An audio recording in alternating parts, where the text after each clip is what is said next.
Welcome to my channel college kitchen. இன்றைக்கி நம்ம சேனலில் காலிஃப்ளவர் வச்சு எப்படி சூப்பரான க்ரீன் 65 பண்ணுறதுன்னு பார்க்கலாம்.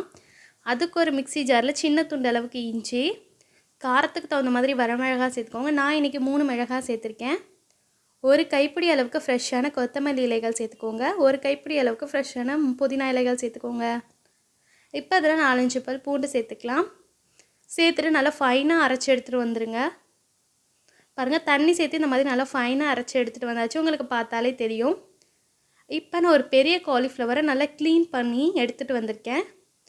இப்போ இதில் நம்ம அரைச்சி வச்சுருக்க பேஸ்ட் ஆட் பண்ணிக்கலாம். அதோட கொஞ்சமாக தண்ணி சேர்த்துக்கோங்க. இப்போ இதில் மற்ற பொருள்லாம் சேர்த்துக்கலாம். 1/2 டீஸ்பூன் உப்பு சேர்த்துக்கலாம். 1/2 டீஸ்பூன் அளவுக்கு நார்மல் மிளகாய்த்தூள் சேர்த்துக்கோங்க. 1/2 டீஸ்பூன் அளவுக்கு காஷ்மீரி மிளகாய்த்தூள் சேர்த்துக்கோங்க. இதோட 1/2 டேபிள் ஸ்பூன் அளவுக்கு அரிசி மாவு சேர்த்துக்கோங்க.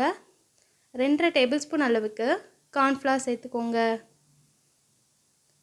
இப்போ இதில் கொஞ்சமாக ஃப்ரெஷ்ஷான கருவேப்பிலை இலைகள் சேர்த்துக்கோங்க. இது சேர்க்கும்போது ரொம்பவே வாசனையாக இருக்கும். இப்போ கை வச்சு நல்லா இந்த மாதிரி மிக்ஸ் பண்ணி விட்டுக்கலாம். உங்களுக்கு நல்லா க்ரீன் கலரில் வேணும்னா கொஞ்சமாக நீங்கள் ஃபுட் கலர் கூட சேர்த்துக்கலாம். நான் இன்றைக்கி எந்த ஒரு ஃபுட் கலரும் சேர்க்காமல் நல்லா மிக்ஸ் பண்ணி எடுத்துருக்கிறேன். பாருங்கள், உங்களுக்கு பார்த்தாலே தெரியும். நல்லா மிக்ஸ் பண்ணி எடுத்தாச்சு. இப்போ இதை நம்ம டீப் ஃப்ரை பண்ணிடலாம். ஒரு 10 நிமிஷம் ஊற விட்டு டீப் ஃப்ரை பண்ணிக்கோங்க. இந்த மாதிரி கடாயில் எண்ணெய் சேர்த்து நல்லா சூடு ஏறினதுக்கப்புறம் இந்த மாதிரி ஒன்று ஒன்றா உள்ளே சேர்த்துக்கோங்க. உள்ளே சேர்க்கும்போது நல்லா பபிள்ஸ் வரணும்.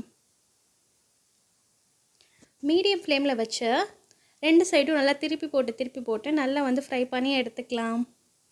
இதோட கலர் க்ரீன் கலராக இருக்காது. நம்ம டீப் ஃப்ரை பண்ணுறனால லைட்டாக ப்ரௌன் கலராக தான் இருக்கும். பட் டேஸ்ட் ரொம்பவே சூப்பராக இருக்கும்.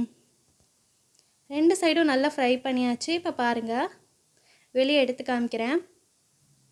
ரொம்பவே சூப்பராக ரெடி ஆகிருக்கு. உங்களுக்கு பார்த்தாலே தெரியும். இப்போ இதை நம்ம சர்வ் பண்ணிடலாம். இதே மாதிரி எல்லாத்தையும் பொரிச்சு எடுத்துக்கோங்க. பாருங்கள், சூப்பராக ரெடி ஆயிடுச்சு. இந்த ரெசிபி உங்களுக்கு பிடிச்சிருக்குன்னு நினைக்கிறேன். பிடிச்சிருந்துச்சுன்னா மறக்காமல் ட்ரை பண்ணி பார்த்துட்டு ஃபீட்பேக்கை கமெண்ட்டில் சொல்லுங்கள். ரெசிபி பிடிச்சிருந்துச்சுன்னா மறக்காமல் நம்ம சேனலுக்கு ஒரு லைக், ஷேர் பண்ணிடுங்க, சப்ஸ்கிரைப் பண்ணிடுங்க. அப்படியே கூடவே இருக்க பெல் ஐக்கானையும் கிளிக் பண்ணிடுங்க. இந்நாள் இனிய நாளாகட்டும். தேங்க்ஸ் ஃபார் வாட்சிங். பாய்.